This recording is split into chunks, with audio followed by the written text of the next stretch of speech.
आज हमारे साथ है डॉक्टर रोहित गुप्ता फ्रॉम वास्तुदेवा। आपने देखा होगा आमतौर पे कि लोग क्या करते हैं, एक बेडरूम का कलर कुछ और कर देते हैं और दूसरे का कुछ और कर देते हैं, हाँ जी, बिना इस ज्ञान के कि ये किस तत्व से रिलेटेड है। मैंने एक चीज़ और नोटिस की है। I don't know if it's religious or related to something, vastu से रिलेटेड है या नहीं, आई डोंट नो। जो डिसीजंस लेने की एक क्षमता है, एक सही डिसीजन लेने की, वो हमें नॉर्थ ईस्ट से मिलती है।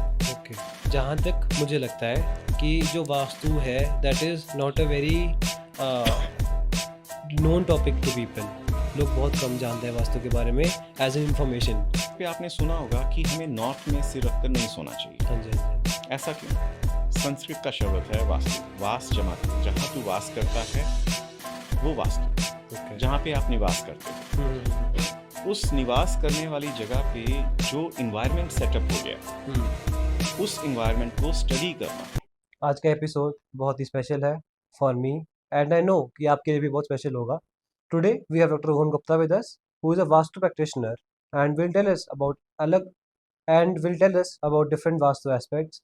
अलग अलग वास्तु शास्त्रों के बारे में बात की है, अलग अलग चीज़ें जो उनसे रिलेटेड है उनके बारे में बात की है, कैसे वास्तु हमारी ज़िंदगी को इफेक्ट करता है, हमारी डेली रूटीन को इफेक्ट करता है उसके बारे में बात की है, कैसे हम रेमेडीज़ यूज़ करके अलग अलग चीज़ें यूज़ करके हमारी ज़िंदगी को बेटर बना सकते हैं जस्ट विद वास्तु की स्पिरिचुअल एंड साइंटिफिक इंपॉर्टेंस के बारे में बात की है। I want you all to watch this episode in full length. पूरा देखिए, this is the part 1 of the full episode. आप इस पार्ट को पूरा देखिए and then go watch part 2 for the full experience of this episode. Thank you.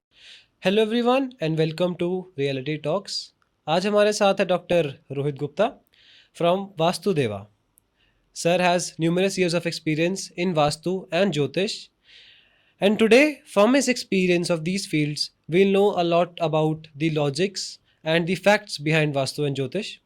Also, Sir will be telling us a lot about Vastus and a lot you should know about Vastus. So, let's start this episode.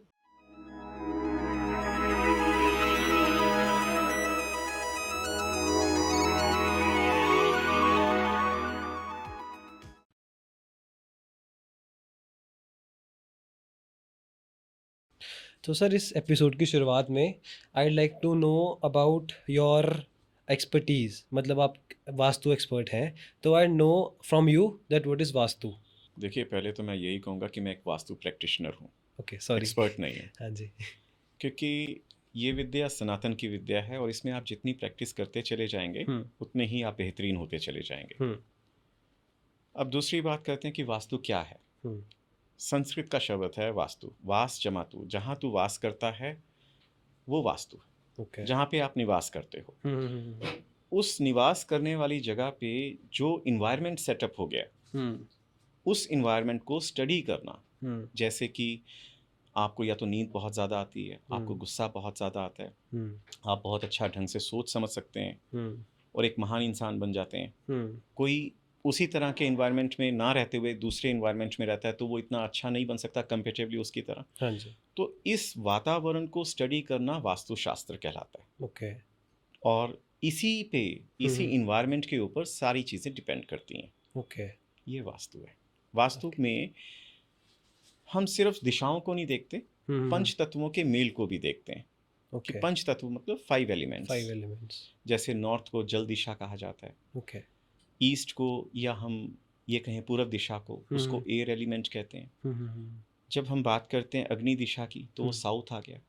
जब हम बात करते हैं पश्चिम दिशा की तो उस waste दिशा को हम स्पेस कहते हैं। ओके। तो एयर, वाटर, स्पेस और फायर, बीच में हमारे आ जाता है अर्थ एलिमेंट। ओके। तो ये पांचों एलिमेंट्स के साथ इनका जो तत्व ज्ञान है, उसको जो हम अंडरस्टैंड करते हैं, उसकी जो प्रैक्टिस करते हैं समझने की, उसको हम वास्तुशास्त्र में लेके आए, इंक्लूड करते हैं। ओके। आपने बताया कि वास्तुशास्त्र सनातन का एक हिस्सा है, तो I would like to ask कि इन मॉडर्न डे वर्ल्ड हम स्पिरिचुअलिटी मतलब सनातन और साइंस को अलग अलग डिफ्रेंशिएट करते हैं, बट वास्तु जैसे एक विद्या है, things like vastu and astrology, they are combination of both. जहाँ तक आई थिंक, बाकी you are the practitioner, you know better than me. जहाँ तक आई थिंक कि जो वास्तु है एंड एस्ट्रोलॉजी है, they are the combination of science and spirituality. Also, I don't want to differentiate science and spirituality. They are the same thing.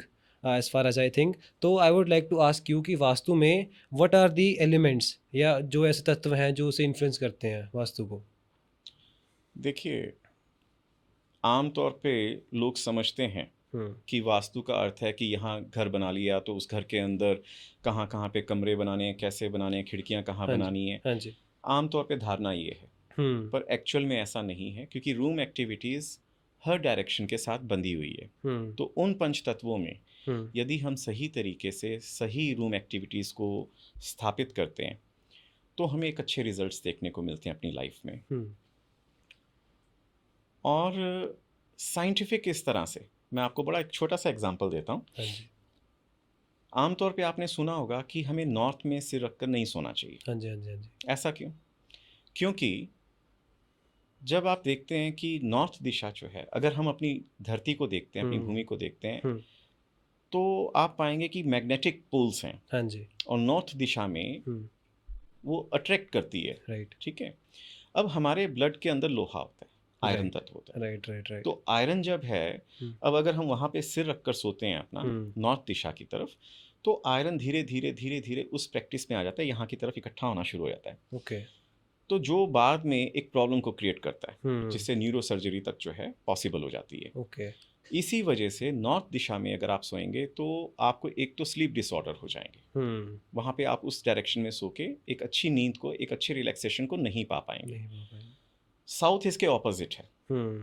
तो south दिशा में यदि आप सिर करके सोएंगे तो आपको नींद भी अच्छी आएगी, आप रिलैक्स भी अच्छा होंगे.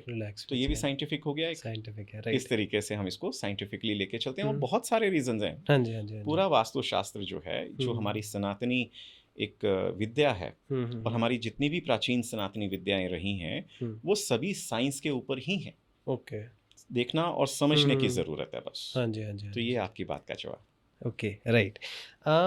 जहाँ तक मुझे लगता है कि जो वास्तु है that is not a very known topic to people.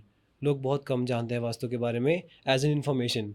तो what people do is that जब वो घर बना रहे हैं, कोई भी बिल्डिंग बना रहे हैं, they will not contact a vastu practitioner like you, but they will ask random people कि हाँ पे बताओ कहाँ बनाऊँ, ये सही है कि नहीं सही. सो जो वो मिस इन्फॉर्मेशन फैल रही है उसके कारण उनके लाइफ पे इफेक्ट हो रहा है. तो what do you think vastu influences us in a way कि ह्यूमंस को वास्तु कैसे इन्फ्लुएंस करता है कि it changes our life, right. हमारी पूरी लाइफ को इन्फ्लुएंस कर देता है वो. तो if someone has something wrong in their house, like आपने हम बात करें तो एग्जांपल दिया नॉर्थ ईस्ट में टॉयलेट वाला, तो उससे हमारी ज़िंदगी में क्या इफेक्ट पड़ता है? बड़ा अच्छा प्रश्न है आपका. आमतौर पे लोग क्या करते हैं कि जैसे किसी पंडित जी को बुला लिया, हाँ जी, हाँ जी. जब वो घर बना रहे हैं, पंडित जी को अब इतनी नॉलेज नहीं है वास्तु की. हाँ जी. उन्होंने नॉलेज इस चीज़ की गेन नहीं की है. कर्म काट का कोई छोटा सा उन्होंने 6 महीने का या साल का हरिद्वार, ऋषिकेश या कोई आदरणीय जगह से उन्होंने कोई कोर्स कर लिया और वो आ गए. हाँ जी. अब उनको इतना पता होता है कि हाँ, अग्नि का स्थान दक्षिण है. ठीक है, यहाँ पे ये होना चाहिए. मतलब वो एक साइंटिफिक वे में ना जाके, हाँ जी. एक सही तरीके से दिशाओं को स्थापित ना करते हुए वो आपको इस तरह से बोल देते हैं. और फिर होता क्या कि जैसे हम किसी को बात करते हैं, मैंने आपसे कोई बात की, हाँ जी. आपने तीसरे बंदे से बात की, उसने किसी और से बात की, तो बात करते करते जो एक्चुअल मीनिंग था वो कहीं डिस्ट्रैक्ट हो जाता है. राइट. अब हम लोग 16 डायरेक्शंस की जब बात करते हैं, तो जब हम किसी एक आम आदमी से बात करते हैं, भाई आपको कितनी डायरेक्शंस का पता है? 4 डायरेक्शंस पता है सर. हाँ जी. अच्छा, चलो 4 पता हैं. किसी को 8 भी पता होती हैं, जो डायगनली 45 डिग्री पे, जैसे नॉर्थ ईस्ट आ गया या साउथ ईस्ट आ गया, साउथ वेस्ट या नॉर्थ वेस्ट आ गया. अब कोई रामायण जिसने बहुत अच्छी देखी हुई है तो वो कहेगा कि मुझे 10 दिशाओं का पता है, क्योंकि रावण जी के बारे में कहते थे कि ये 10 दिशाओं के मालिक हैं. चलो ये भी हो गया. अब विश्वकर्मा प्रकाश के मुताबिक 16 दिशाएं हैं. ओके. और 16 दिशाओं में उनके अपने अपने गुण धर्म हैं. जैसे एग्जाम्पल के तौर पे नॉर्थ दिशा का गुण धर्म अगर हम बात करते हैं, तो पैसे से संबंधित जो अवसर आपको प्राप्त होने चाहिए, मतलब पैसा कमाने के लिए जो अवसर आपको अपने जीवन में मिलने चाहिए, हाँ जी, हाँ जी, हाँ जी. वो उस दिशा से आते हैं अगर वो बैलेंस होगी. ओके. साउथ ईस्ट अगर आपका इम्बैलेंस है फॉर एग्जाम्पल, तो पैसे से संबंधित दिक्कतें आपको आएंगी. ओके. आप कहीं भी इन्वेस्टमेंट करेंगे तो वो पैसा फंस जाएगा. ओके. तो इस लिहाज से हम देखते हैं तो हर दिशा का अपना एक गुण धर्म है, और उसी गुण धर्मों पे हम सारे वास्तु को बैलेंस करते हैं। हाँ जी। जब हम इसको जो एक वैदिक तरीका था वास्तु को, जब वो एक मैप को लेते थे हाँ जी। और उसको डिवाइड करते थे, तो वो क्या करते थे कि एक ही दिशा, मतलब 4 दिशाओं को अलग अलग लेके उसको 9 भागों में डिवाइड कर देते थे एक दिशा को। ठीक है। सॉरी, 8 भागों में जैसे उन्होंने डिवाइड कर दिया। तो इस तरह से 32 द्वार वो निकालते थे। तो उसमें कहीं ना कहीं गलतियां हो जाती थी। ओके। क्योंकि जब हम बात करते हैं, जैसे हम ज्योतिष की बात करते हैं, तो ज्योतिष में 12 घर होते हैं। हाँ जी। और एक घर 30 डिग्री का होता है। अब देखिए, सनातन में भी मैथमेटिक्स का कितना बेहतरीन उपयोग किया गया था। सही बात है। तो 30 डिग्री का एक घर, और फिर प्लैनेट्स कितने डिग्री चल चुके हैं ये भी उसमें आता था। हाँ जी। विश्वकर्मा प्रकाश में कोणीय विधि से इसको बैलेंस करने के लिए कहा गया है। ओके। तो शायद ये बात वैदिक में कहीं ना कहीं गलती से रह गई, छूट गई। जो आजकल इसके जानकार हैं उनकी बात कर रहा हूं। हाँ जी, हाँ जी, हाँ जी।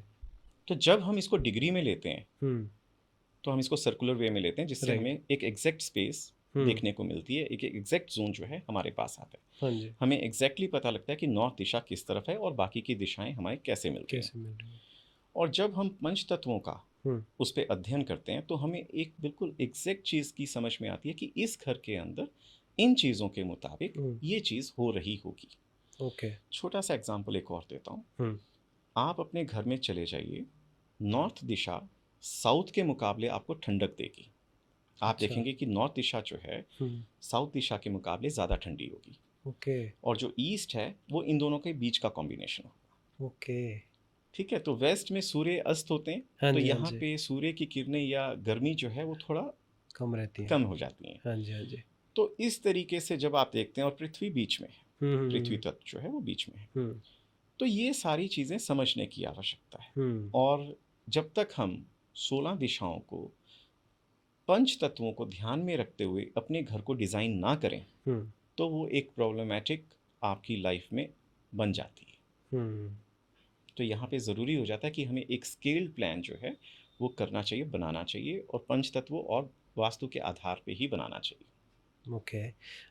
लेकिन कई लोग ऐसे होते हैं जिनकी फाइनेंशियल इश्यूज होते हैं, मान लीजिए कि वो वास्तु प्रैक्टिशनर को नहीं कांटेक्ट कर पाते, तो हम आप अपनी ऑडियंस के लिए कुछ ऐसे बेसिक रिक्वायरमेंट्स बता सकें, लेट इट बी आर्किटेक्चर या वैसे भी इन डेली लाइफ में, जो उन्हें प्रैक्टिस करनी चाहिए to get like to be better in vastu, या ताकि उनकी ज़िंदगी में प्रॉब्लम ना आए, उसके रिलेटेड कुछ। हाँ, मैं कुछ बेसिक चीज़ें आपको हाँ बता जी, देता हूँ। हाँ जी। देखिए, उत्तर दिशा जो है वो जल की दिशा है। ठीक है। उत्तर दिशा में हम 4 जोन्स को लेते हैं। अब मैं अगर वास्तु के मुताबिक बात करूं, हाँ जी। तो हम उन जोन्स के नाम लेते हैं इस तरह से: north of north west, north, north of north east and north east. अब ये बड़ी इंपॉर्टेंट दिशाएं हैं। ये दिशाएं रिप्रेजेंट करती हैं आपके, जैसे मैंने अभी थोड़ी देर पहले कहा, कि जो पैसे कमाने के अवसर आपको ज़िंदगी में मिलने चाहिए वो यहाँ से आते हैं। हाँ जी। जो आपकी हेल्थ एंड इम्यूनिटी है, आपकी सेहत है, आपकी किसी भी प्रकार के रोग से लड़ने की जो क्षमता है वो यहाँ से मिलती है। इसी के साथ साथ जो हमारा माइंड क्लैरिटी है, जो हमारी एक क्रिएटिविटी है, हाँ जी। जो डिसीजंस लेने की एक क्षमता है, एक सही डिसीजन लेने की, वो हमें नॉर्थ ईस्ट से मिलती है। ओके। यहाँ पर टॉयलेट होना या किचन होना बिल्कुल अच्छा नहीं होता नॉर्थ ईस्ट में। ओके। या नॉर्थ ऑफ नॉर्थ ईस्ट में, या हम बात करें नॉर्थ की, तो यहाँ टॉयलेट होना आपके लिए बहुत नुकसानदायक है, और साथ ही साथ किचन भी यहाँ पर नहीं होनी चाहिए। ओके। इसी तरह से अगर हम नॉर्थ ऑफ नॉर्थ वेस्ट की बात करते हैं, तो ये दिशा किसी के यहाँ बालक नहीं हो रहा, जैसे पुत्र नहीं हो रहा या पुत्री, आई मीन बच्चा नहीं हो रहा है कोई भी, हाँ जी, तो ये दिशा उसका भी कारक है। ओके। और यहीं से आगे सोम का होता है। सोम एक देवता है जिसको हम वास्तु में कहते हैं, तो उनका भी बड़ा महत्वपूर्ण स्थान है यहाँ पे। और इस दिशा के अंदर भी, अब इस दिशा में नॉर्थ ऑफ नॉर्थ वेस्ट में यदि बेडरूम बनाते हैं तो अच्छा है। ओके। एक विवाहित कपल के लिए बहुत अच्छा है, जिनकी लोगों की शादियां नहीं हो पा रही हैं, उनका बेडरूम अगर यहाँ पर होगा तो बहुत अच्छा है। ओके। उनकी शादी, मतलब एक ऐसा लाइफ पार्टनर उनकी ज़िंदगी में, एक ऐसा प्रावधान बनना शुरू हो जाएगा कि कोई ना कोई ज़रूर आएगा। ओके। लेकिन बशर्ते बैलेंस्ड हो। इम्बैलेंस नहीं होना चाहिए। Right right right. अब हम बात करें ईस्ट की तरफ की, जो एयर एलिमेंट है हमारा, तो एयर एलिमेंट हमें ग्रोथ देता है समाज के अंदर। हमारी समाज के साथ एक एसोसिएशन बनती है। ओके। समाज में हमारे कांटेक्ट कैसे हैं, हम अपनी लाइफ में कितने खुश हैं, हम जिस चीज़ को करना चाहते हैं उसके लिए एक मंथन करना ज़रूरी होता है, एक चर्निंग करनी ज़रूरी होती है, तभी हम एक डिसीज़न लेते हैं। इन दिशाओं में अगर ये बैलेंस्ड हैं तो ज़िंदगी के अंदर हमारी खुशियाँ बहुत अच्छी रहेंगी। यदि ईस्ट बैलेंस्ड है हमारा, तो ऑब्वियसली हमारा जो सोशल कनेक्शन है, एसोसिएशन है, वो बहुत अच्छा रहेगा। ओके। और इसी के साथ साथ यदि हमारा east of south east balanced है तो हम किसी भी विषय के ऊपर एक अच्छी चर्निंग, एक अच्छा सोच विचार कर पाएंगे।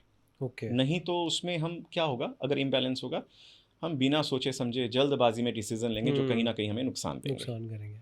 तो देखो यहाँ पे हमने एयर एलिमेंट की ग्रोथ का देख लिया कैसे हो सकता है। हाँ जी।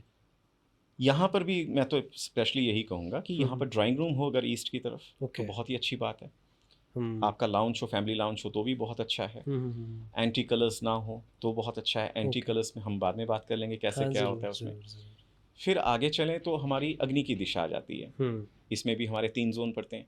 अब अग्नि हमें क्या देती है? अग्नि हमें पावर देती है, कॉन्फिडेंस देती है, पैसा देती है, कैश रिलेटेड सारी चीज़ें जो होती हैं वो यहाँ से आती हैं। किसी भी चीज़ को शुरू करना चाहते हैं, जब तक हमारे अंदर एक अग्नि ज्वलित नहीं हो रही होगी, हम नहीं कर सकते। सही बात तो है। वो पैशन, जो वो शक्ति है, वो भी अग्नि देती है। अग्नि ही हमें फेम भी देती है। हमारी जितनी भी प्रशंसा होती है वो अग्नि की वजह से होती है। समाज में जितना मान सम्मान होता है अग्नि की वजह से होता है। और इसी के साथ साथ जो रिलैक्सेशन है, हाँ जी, वो भी अग्नि की वजह से होती है। ओके। तो अगर ये इम्बैलेंस हो जाए तो जितना मैंने आपको बताया सबका उल्ट हो जाएगा। ओके। साउथ ईस्ट में टॉयलेट आ गई तो डेफिनेटली आप कैश से संबंधित प्रॉब्लम से उलझे रहेंगे। साउथ ईस्ट में जल तत्व आ गया किसी रूप में, जैसे ब्लू कलर आ गया आपका, मान लीजिए ब्लू कर्टेंस आ गए, या ब्लू कलर किसी अवस्था में आ गया, वेवी शेप्स किसी अवस्था में आ गई, तो ये उसको इम्बैलेंस कर देगा। तो यहाँ पे उस चीज़ से बचना चाहिए। इसी तरह से हम आगे की बात करते हैं, आगे की जोन्स की, तो आगे चल के आ जाता है अर्थ एलिमेंट हमारा। ठीक है, अब अर्थ एलिमेंट का मतलब होता है स्टेबिलिटी, स्ट्रेंथ, सॉलिडिटी। अब किन चीज़ों में? आपके कैरेक्टर में, आपकी बातचीत में। अगर आप किसी से बात कर रहे हैं, अगर वो ये कहते हैं वाह यार क्या बात है, इसकी बात में क्या दम था, हाँ जी हाँ जी, चाहे वो 2 मिनट बात करके क्यों ना गया हो, तो इट मीन्स उस बंदे का अर्थ एलिमेंट बहुत स्ट्रॉन्ग है, बैलेंस्ड है। ओके। एक बंदा घंटा बोल जाएगा, 2 घंटे बोल जाएगा और लोग कहेंगे यार क्या बोल के गया, हाँ जी हाँ जी, तो इट मीन्स प्रॉब्लम है। राइट। इसी तरह से हमें इसको भी स्टेबल करना पड़ेगा। और फिर हम आगे बढ़ते हैं स्पेस एलिमेंट की तरफ। तो स्पेस एलिमेंट क्या होता है कि सारी दिशाओं का, जितनी भी हमारी बाहर की एनर्जीज हैं उनके साथ तालमेल रख के चलता है आगे। ओके। तो अगर हमारी चारों दिशाएं, जितनी मैंने आपकी बात की, चारों दिशाओं, तो चारों जोन्स की बात कर रहा हूँ, एक तरह से चारों एलिमेंट्स की बात कर रहा हूँ, तो उन एलिमेंट्स में अगर दिक्कत आती है तो स्पेस एलिमेंट आपका ऑटोमेटिकली डिस्टर्ब हो जाएगा। क्योंकि इसने चारों के मेल से चलना है। हाँ जी हाँ जी हाँ जी। अगर मुझे प्रॉफिट चाहिए तो उसमें मुझे क्या चाहिए? पहले तो ग्राहक चाहिए, अपॉर्चुनिटी चाहिए एक पैसा कमाने की। कहाँ से चाहिए? सोसाइटी में से चाहिए, वो सोसाइटी से आएगा। डिपेंडेंसी एक दूसरे फिर कैश चाहिए, वो कहाँ से आएगा? वो अग्नि देगी। सही बात है। अर्थ एलिमेंट चाहिए जो मुझे सेविंग्स देगा, मेरे स्किल्स को बढ़ाएगा, वो अर्थ देगी, तभी तो प्रॉफिट गेन्स होगा। राइट। तो टॉयलेट्स और किचन, ये अगर अपनी स्पेसिफिक जगह, सही जगह पे होती हैं तो काफ़ी हेल्पफुल हो जाता है। ओके। आप पंच तत्वों यानी कि कलर्स का एक सही उपयोग करते हैं अपने पूरे घर की वॉल्स वगैरह पे। आपने देखा होगा आमतौर पे कि लोग क्या करते हैं, एक बेडरूम का कलर कुछ और कर देते हैं और दूसरे का कुछ और कर देते हैं। हाँ जी। बिना इस ज्ञान के कि ये किस तत्व से रिलेटेड है और वो क्या कर सकता है। साउथ में या साउथ ईस्ट में अगर ब्लू कलर कर देंगे आप तो प्रॉब्लमेटिक हो जाएगा। साउथ ईस्ट में कलर कर दिया ब्लू कलर आपने, एक्सीडेंट्स होने की संभावना बढ़ जाती है, कैश क्रंच तो होगा ही होगा। तो इस तरह की दिक्कतें जो हैं आपको देखने को मिलेंगी। ठीक है। यदि कमरे, फॉर एग्जांपल बच्चों, अगर कोई घर में बच्चे हैं या स्टूडेंट्स हैं पढ़ने के लिए, तो बहुत ही बेहतरीन हो जाता है कि अगर उनका जो स्टडी रूम है वो वेस्ट ऑफ साउथ वेस्ट में हो। ओके। तो वो बहुत अच्छी तरह से पढ़ पाएंगे। उनका स्टडी टेबल जो है वहाँ हो, उनकी बुक्स वहाँ पर हों, तो बेहतरीन काम देंगी, बेहतरीन आउटपुट आएगी। हाँ जी। तो इसी तरह से तत्वों का ज्ञान होना बहुत ज़रूरी है। है, अब बहुत आपने ज़रूरी है। देखा होगा यहाँ हाँ जी। बहुत ज़रूरी है, हम्म यहाँ बहुत ज़रूरी है कि मैं आपको एक एग्जांपल दूं कि नॉर्थ ईस्ट में जिनके यहाँ टॉयलेट्स होती हैं, कैंसर पक्का हो जाता है ओके या कैंसरस प्रॉब्लम ज़रूर हो जाती है। ओके मैं पीजीआई गया, सेक्टर 32 हॉस्पिटल में भी गया, मैक्स में भी गया, तो मैं वहाँ पे जो वहाँ पर कैंसर पेशेंट्स थे मैं उनसे मिला, उनसे बातचीत की, थोड़ा मैप तैयार किया उनका घर पे, आई मीन पेपर के ऊपर हाँ उनका जी, घर हाँ का जी, हाँ मैप जी। तैयार किया, तो देखने में पाया कि नॉर्थ ईस्ट में टॉयलेट्स थी। तो बेहतरीन एग्जांपल है, जिसके घर में टॉयलेट है नॉर्थ ईस्ट में, उनको वो टॉयलेट 100% वहाँ से हटा देनी चाहिए। मैं सिर्फ टॉयलेट सीट की बात कर रहा हूँ, आप उसको एज अ बाथरूम यूज़ कर सकते हैं, परंतु टॉयलेट सीट वहाँ पर नहीं होनी चाहिए, नहीं तो वो आपकी सबसे बड़ी प्रॉब्लम बन जाएगी लाइफ की। और जिन घरों के अंदर आप नॉर्थ ईस्ट से टॉयलेट सीट नहीं हटा सकते, मैं रिकमेंड करूँगा कि उस घर को छोड़ दीजिए, राइट। प्लीज़। ओके। ऑल्सो मैंने एक चीज़ और नोटिस की है, I don't know if it's religious or related to something, vastu से रिलेटेड है या नहीं, I don't know, but people have भगवान की तस्वीरें एट देयर डोर्स या outside their houses. It's mostly Ganesh ji pictures. तो is this good or is this bad to have pictures of gods outside your homes? बड़ा अच्छा प्रश्न किया आपने एक्चुअली। आमतौर पे हम ये जो पिक्चर्स हैं, ये स्पेशली गणेश जी की हाँ जी। अपने घर के बाहर गेट पे लगा लेते हैं और हम सोचते हैं कि हमारा अच्छा हो रहा है। राइट। इसकी शुरुआत हुई थी एक्चुअली राजस्थान से। ओके। राजस्थान में लोगों ने श्री गणेश जी की प्रतिमा को या फोटो को बाहर लगाना शुरू किया, और आप देख सकते हैं कि पिछले 2-3 सालों में, 200-300 सालों में, आई मीन टू से, हाँ जी। कि राजस्थान की क्या हालत हुई है, वो युद्ध से ही बाहर नहीं कभी निकल पाए। राइट। और इसका एक और दूसरा मैं अगर आपको एग्जांपल दूं, तो माँ पार्वती जी ने श्री गणेश जी को द्वारपाल खड़ा किया था अपना, और आपने देखा कि हुआ क्या उसका रिजल्ट, कि Right. उनके ही फादर जी ने, यानी हाँ कि जी। भगवान शिव जी ने उनका गला जो है अपने त्रिशूल से काट दिया था। एक्चुअल में जो मंदिर है वो भी सिर्फ और सिर्फ जो शिव मंदिर है, वहाँ पर उनके द्वार पे गणेश जी की प्रतिमा या मूर्ति आप लगा सकते हैं। ओके। क्योंकि वो उनके पुत्र भी हैं और माँ पार्वती जी ने उनको खड़ा भी किया था। हाँ जी। ठीक है, तो ये जो है नहीं लगानी चाहिए। और मैं एक और चीज़ कहनी चाहूँगा, हर दिशा अपना एक गुण धर्म लिए हुए है, हाँ जी। उसकी एक स्पेशलाइजेशन है। उसी तरह से जैसे कि हमारे माता पिता जी की या हमारे अन्य रिश्तेदारों की, हर एक बंदे की कोई ना कोई स्पेशलाइजेशन है। हाँ जी। क्या हम अपने माता पिता को द्वार पे खड़ा करके उनको द्वारपाल गेटकीपर बना सकते हैं? बिल्कुल भी नहीं। फिर भगवान तो हमारे माता पिता के भी माता पिता हैं। हाँ जी। उनका अपना एक स्पेसिफिक जोन है, जो उनका एक स्पेसिफिक जोन है जिसको हम नॉर्थ ईस्ट कहते हैं। ओके। तो वहाँ पे वो देवीय शक्ति अगर स्थापित होती है तो हमें आनंदित करती है, हमें वहाँ पे ध्यान लगाने की हाँ जी शक्ति को देती है। अब इस पे भी मैं आपको एक बात बताता हूँ। आमतौर पे मैं घरों के अंदर जो मंदिर होते हैं उसके खिलाफ हूँ। ओके। क्योंकि हम मंदिर में वो सेवा नहीं कर पाते जो हम कर सकते हैं, जो हमें करनी चाहिए। Right right right. बहुत नियम है। आमतौर पे आज की डेट में ना एक फैशन सा बन गया कि लोग बड़े बड़े मंदिर बना लेते हैं, बड़ी बड़ी मूर्तियाँ रख लेते हैं। अब उसमें भी अगर हम सनातन में जाएंगे तो they are two different perspectives हैं इसके भी, या मैं कहूँ ऑब्जेक्टिव्स हैं। जैसे कि एक होता है जो प्राण प्रतिष्ठा होती है, एक चल प्रतिष्ठा होती है। दोनों का अपना अपना अलग अलग महत्व है। यदि हम उसको फॉलो करते हैं उन पॉइंट्स को, फिर तो ठीक है, लेकिन यदि हम उनको नहीं फॉलो करते हैं तो फिर वहाँ मुश्किल हो जाती है। फिर दूसरी बात, घरों के अंदर आमतौर पे आपने देखा होगा लड़ाई झगड़े भी होते हैं। राइट। ठीक है, खाना पीना भी कुछ ऐसा वैसा हो जाता है आज की डेट में। तो ये चीज़ें जो हैं एक शुद्ध ताकत के लिए, शुद्ध एनर्जी के लिए अच्छी नहीं होती, मतलब हमारे लिए अच्छी नहीं होती।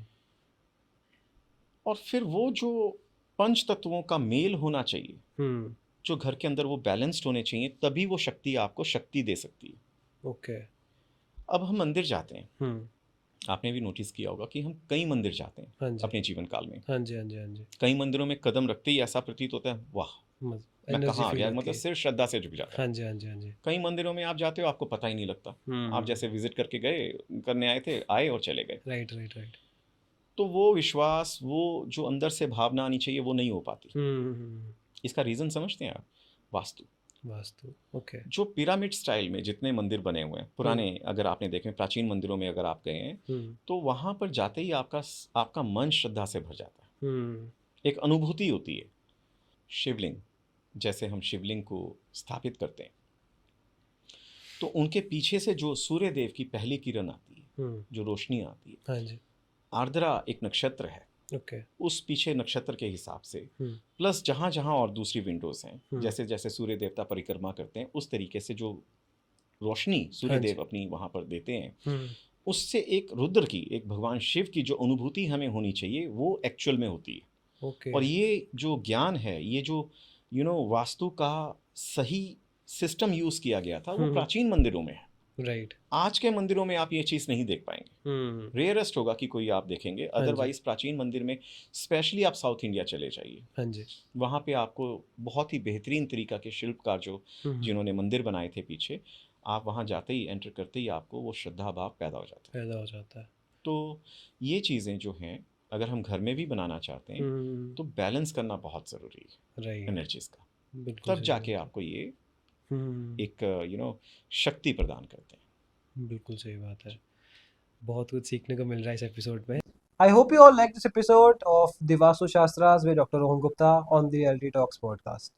ये एपिसोड बहुत ही ज़्यादा इन्फॉर्मेटिव है, अलग अलग एस्पेक्ट्स में बात की गई है, वास्तु के बारे में बात की गई है, एंड आपको जो चीज़ें अपनी लाइफ में इफेक्ट करती है उनके बारे में बात की गई है। आई नो कि ये एपिसोड देख के आप सबको बहुत कुछ सीखने को मिला होगा, एंड आई होप कि आप सबने इसे पूरा देखा होगा। तो thank you all for watching part 1 and stay tuned for part 2।